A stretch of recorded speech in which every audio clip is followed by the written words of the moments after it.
Okay, first of all, welcome for everybody. I'm very glad to be here today with you.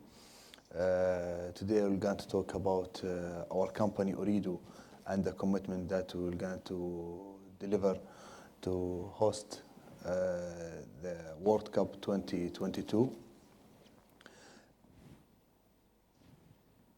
Most of you maybe know Ooredoo, and I just want to deep dive and give some more informations about Ooredoo. Ooredoo is leading international communication company operating in countries across Middle East, North Africa, and Southeast Asia.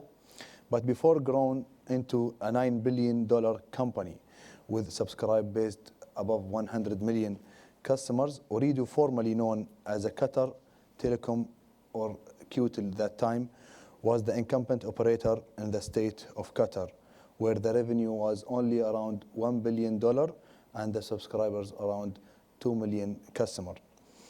And under the vision and the leadership of Sheikh Abdullah, our chairman, who set the vision of being in the top 20 telecommunication companies in the world by 2020. This vision was the fuel for our growth and rapid expansion, and we delivered this, alhamdulillah, before 2020. Ooredoo has come a long way from being an incumbent operator to a leading global company. I needn't read the numbers. They speak for themselves. We are proud to have been the forefront leading Qatar national vision and being to build the knowledge-based economy by growing ourselves in a leading global communication company.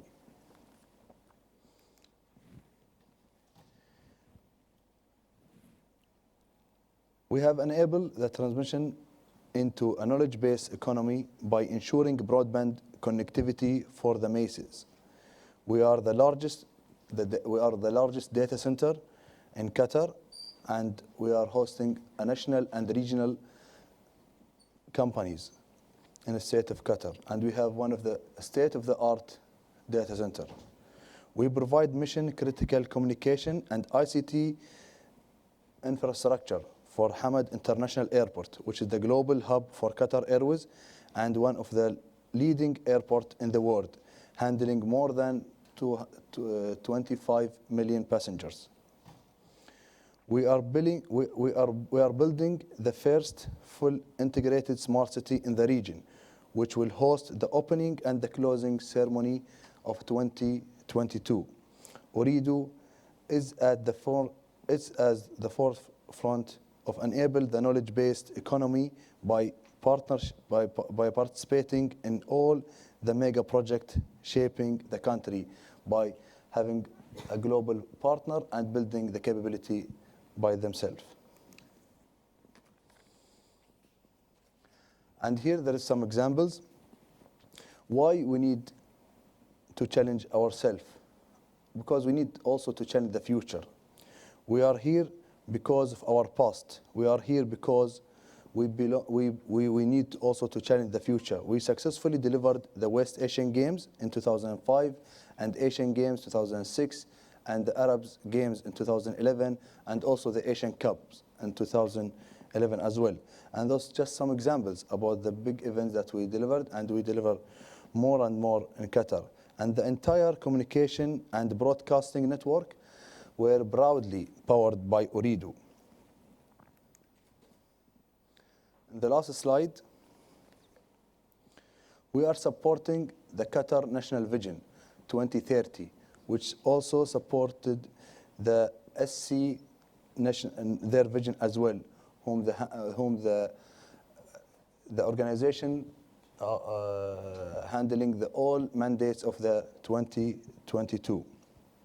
And the SC is acting as a catalyst for the National Vision 2030, and we are proud to be supporting the SC in achieving its vision and mandate.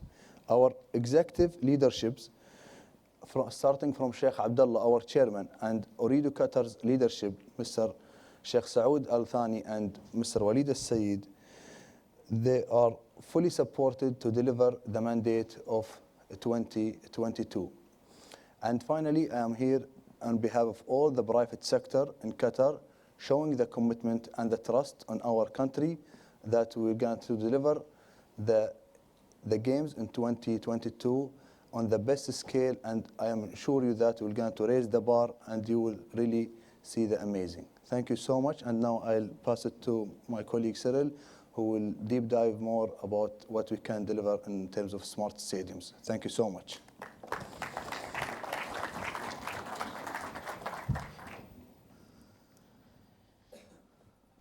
Thank you, Sheikh. So that was a brief introduction of Ooredoo and what Ooredoo stands for and how we are supporting the vision of the country, the Qatar National Vision of 2030, and how we are supporting the Supreme Committee's mandate to deliver amazing. So let's now talk about what are we going to do as Ooredoo. And this is how we peeled those layers on the onions. We have the tournament requirements which are mandated and which are globally well known, what the tournament requirements are. What did we as a country, what did Supreme Committee commit in the bid of raising the bar and delivering amazing? And what does Ooredoo have as capabilities, and how does that become an assurance which not only fulfills the tournament requirements but raises the bar beyond what the country has already committed?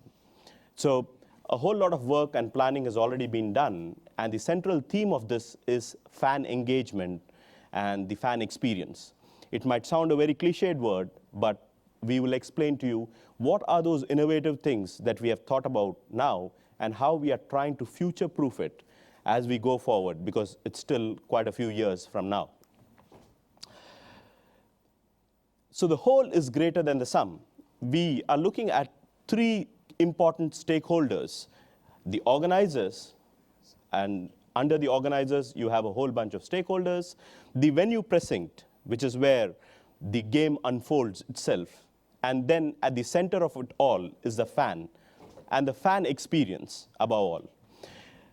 So we are looking at solutions which enable the organizers and the stakeholder community within the organizers to enable that kind of a fan experience that we are talking about in the future of 2020.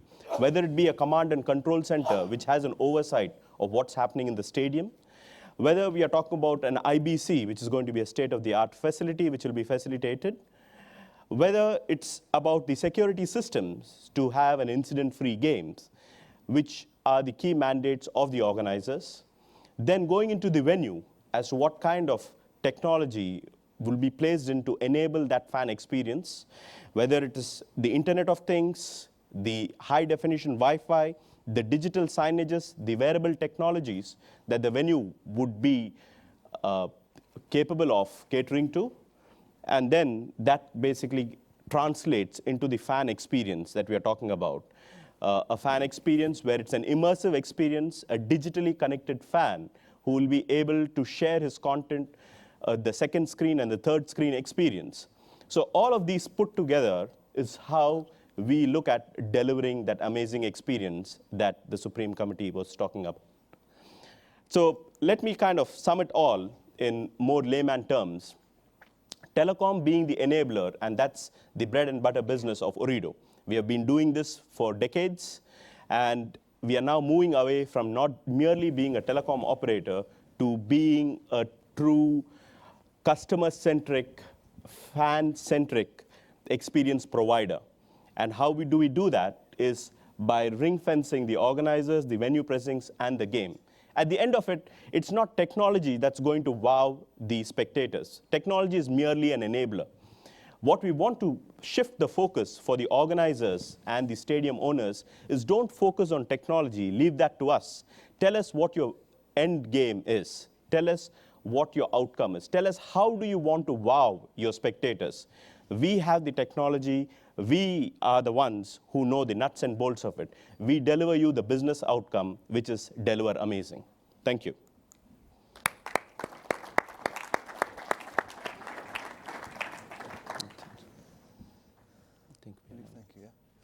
Thank you so much. If there are any questions, because we have some time which we had earmarked, we are glad to entertain questions.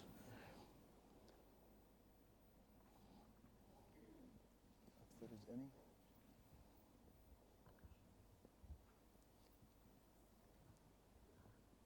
Two hands raised. Do you have any plans to go to Europe with Ooredoo? As you are aware, Ooredoo already sponsors the PSG team, and the capabilities that we are building in Qatar is the center of excellence. So these are capabilities that can actually transcend borders and can be presented. So the know-how and the knowledge that we are gathering here is definitely going to be exported worldwide. Someone else who raised the hand here first. Cheers.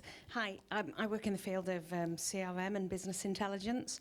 And one of the biggest gaps we have in the European sports industry currently is an understanding of the data that's generated in stadium. Clearly, that's not going to be the case for you guys. So I just wondered what your thoughts are to the role of CRM and BI for the sports industry over there. A very good question, and actually we're glad that this question was posed to us. One of the aspects of starting a bit late is that we are able to leapfrog from, rather than just implementing CRM or BI, into big data analytics. And that's a platform in which Ooredoo has been working on. And the Smart City platform actually is a key enabler which helps the sports venue management platform. So it's actually a digital platform strategy that we are talking about. And that becomes a rich source for big data analytics. So right from the Wi-Fi network to the sports media network to the rail transport network to the road transport network, all of these things feed in as big data.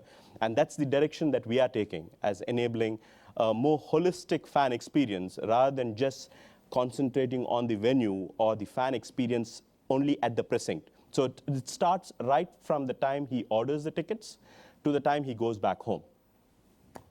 Does that answer your question? Yes, it does. And I spend a lot of time over in the States looking at their Wi-Fi solutions out there. And I don't know if you've ever visited yourself the 49ers Stadium or anything like that, but they do exact same thing. It's not just about engagement in the stadium. It's about ensuring the whole experience before and after the game as well. Yeah. Actually, Sheikh Nasser and the team have actually been visiting some of the best stadiums. The Dallas Cowboys Stadium is one of the stadiums which is used for that. So we are bringing the best of the world to basically knit it into that, to deliver that fan experience. Yeah. I hope I'm there to see it. Yeah. Sure. Looking forward to meeting you there. Yeah.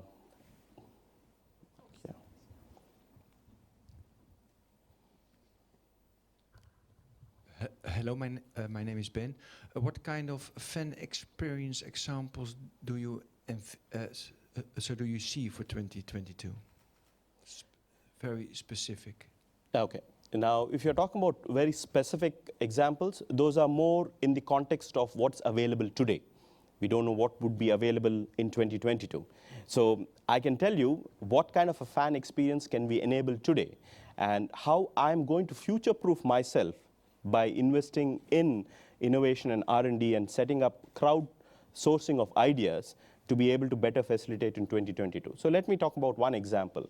And this, because wearables is the buzzword today. You have the Apple Watch, you have Samsung, and there you go. So how do we use wearables to basically have a digital experience of a fan rather than having to use paper tickets or rather than having to use cards? Because those were the evolutions that we have seen. A paper ticket with an RFID chip in it, then a smart card. But now we are talking about wearables, which you can reuse, whether it's for the hospitality. So rather, right from the time that he enters into the country, that's where we are talking with the immigration control authorities of how we can basically facilitate a seamless entry. Because by then we are expecting the passports and the biometric controls to be well embedded and mobile authentication to be available for us to authenticate that journey for someone to have passed through the immigration controls. Because being a compact tournament, these are some of the facts that we want to make sure that it's accessible for the region. And that was part of our bid, that this is not football for Qatar. This is football for the Arab region. And that's the reason why we wanted for the first time in the Arab region. So to facilitate that smooth inflow and outflow of traffic, and how the fan then reaches the stadium through the multimodal transport system. And Qatar is investing a lot of money in setting up the state-of-the-art system, which takes you through different journeys, whether it's the metro, whether it's the water taxi system, whether it's the road transport or private transport that fetches you to that stadium. So I can just describe it to you more in context of what's today, and telling you that there are gates that have been put so that we future-proof and keep innovating this. We are working with the Supreme Committee on a platform for innovation where we are crowdsourcing for ideas, and we're getting that and trialing it. We have a state-of-the-art lab that has been set up to trial all of these ideas and see how practically feasible they are, so that as we run up to the games, we have something which is tried and tested and ready to deliver amazing. Oh, one more. Hi, my name is Mohammed. Thank you for the presentation. In fact, you talked about fully supporting the Qatar 2022. I would like to know if you have any practical strategies to support the Qatar 2022, like any type of strategies, like to use your network. You said that you have like 15 million subscribers. So do you have any ideas that maybe you can use your network to do that? That's my question. Thank you. Okay, let me try and address it from two dimensions. One is a dimension of how I can leverage my existing network to support the broadcasters, because that's a key community, and who come into the country, wire themselves up so that they're able to transmit the game to the world. And so we are setting up something called a sports media network in Qatar, which will become a plug and play for broadcasters to come, irrespective of where their IBC is or their regional editing studios are. We will be able to broadcast that live stream in an uncompressed format from the stadium to the point where they want to pick up the signals, pick up the feed, the raw feed for editing and further processing. So that's one practical application that we are. So rather than just having the fiber, we are basically making it for a broadcast quality network. That's from a broadcaster's point of view. Now, when you talk about from a fan experience, a direct impact on the fan experience, we are looking at the next generation. Already we are testing with the leading telecom equipment manufacturers on how to deliver 300 Mbps plus speeds. And we recently in the ITU, Sheikh, we tested that with China Telecom and with Nokia Siemens. Yeah, for 1 gig. For 1 gig of transmission. So that's the kind of capabilities that we are basically talking about for the fans. So you bring, just imagine a mobile phone with 1 gig of upload and download. What's the kind of immersive experience that you will be able to deliver back then? So that's addressing two types of communities, the practical solutions that we are investing in.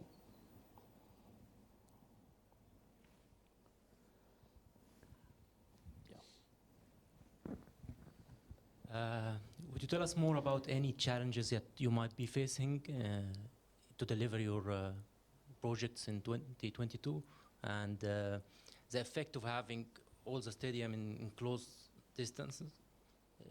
Is it a good point for you, I mean?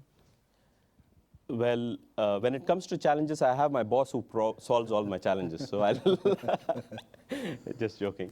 I think that was the nature of the bid, and that was our USP. That was our strength, to be able to provide a compact tournament, and I think that's public information. I'm sure there are a whole lot of challenges associated with that, because that's not something which has been experienced in the past. But the Supreme Committee and its stakeholders have been thinking through all of those aspects and working diligently right from the beginning. The very fact that we have been engaged right so early to know our technology roadmap and to see how that seem well with the whole venue management or the fan experience or the broadcast capabilities shows there's been a lot of foresight and forethought put in by the Supreme Committee and the leadership of the country to look into those challenges. Yes, definitely are there, but the key is that we are ready to face those challenges, and we are ready to harness the lessons learned out of all the other tournaments that have happened in the past.